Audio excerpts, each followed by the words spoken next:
उस रोज़ किसी को किसी की सिफारिश नफ़ा ना देगा मगर ऐसे शख्स को जिसको वास्ते खुदाए रहमान ने इजाज़त दे दी हो और उस शख्स के वास्ते बोलना पसंद कर लिया हो। अल्हम्दुलिल्लाह वो अल्लाह ताला उन सब के अगले पिछले अहवाल को जानता है और उसको उनका इल्म आहत नहीं कर सकता।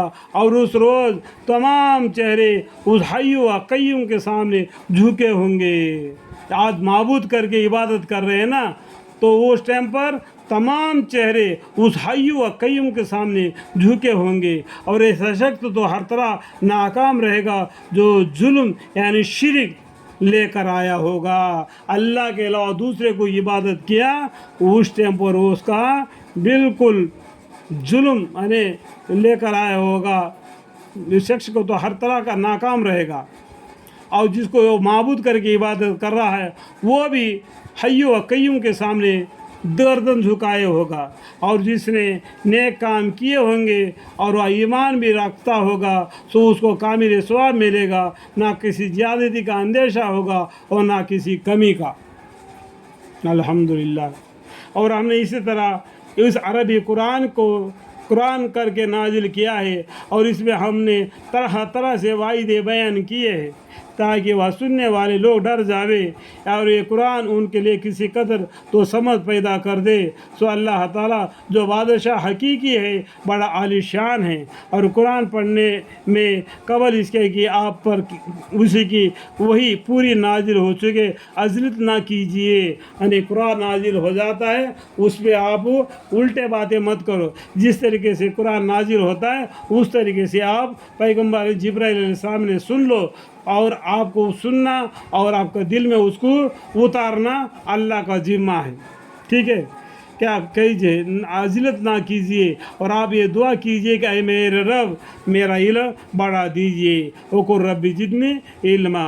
और इससे बहुत ज़माना पहले हमने आदम अलैहिस्सलाम को ये हुक्म दे चुके थे कि सो उनसे गफलत और बेएहतियाती हो गई। हमने इस हुक्म के एहतमाम में इनमें फ़ख्तगी और साबित कदम ना पाई। और वक़्त याद कर लो जबकि हमने फरिश्तों से इरशाद फरमाया कि आदम अलैहिस्सलाम के सामने सजदा तहक़ीक़ करो, तहय्यत करो, यानी इबादत का नहीं बल्कि तहय्यत का सजदा है वो करो। सो सब ने सजदा किया, बस इब्लिस ने नहीं किया, उसने इनकार किया। फिर हमने आदम अलैहिस्सलाम से कहा कि आदम अलैहिस्सलाम याद रखो ये बिलाशक तुम्हारा दुश्मन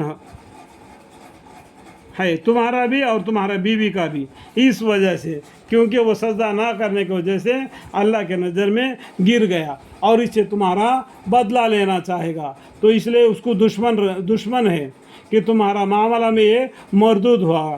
सो कहीं तुम और दोनों को जन्नत से ना निकलवा दे, फिर तुम मुसीबत में पड़ जाओ। यहाँ जन्नत में तो तुम्हारे लिए ये आराम से है कि तुम ना भूखे होगे और ना नंगे होंगे और ना यहाँ पास प्यासे होंगे और ना धूप में तपेंगे। फिर उनको शैतान ने बहकाया, इसलिए अल्लाह ताला ने पहला ही आगाह कर दिया शैतान तुमको इस तरीके से धोखा देगा, ये जन्नत इस तरीके से है। फिर भी शैतान के वसवास में आदम अलैहिस्सलाम और दादी माँ हव्वा आ गए। फिर उनको शैतान ने बहकाने लगा, आए आदम अलैहिस्सलाम क्या मैं तुझको हमेशा की खासियत की दरख़त बताऊं? देखो दरख़त बोला यहाँ पर, वो कौन सा दरख़त है वो अल्लाह की बेहतर जानते हैं। कोई हदीस में कोई कुछ बोला होगा लेकिन कुरान में वो दरख़त का नाम नहीं बताया। वो दरख़त क्या है वो अल्लाह ही बेहतर जानते हैं। ठीक है, और ऐसी बादशाही जिसमें कभी ज़ाफ़ ना आवे, सो इसके बहकाने से दोनों ने उस दरख़त से वो फल को खा लिया।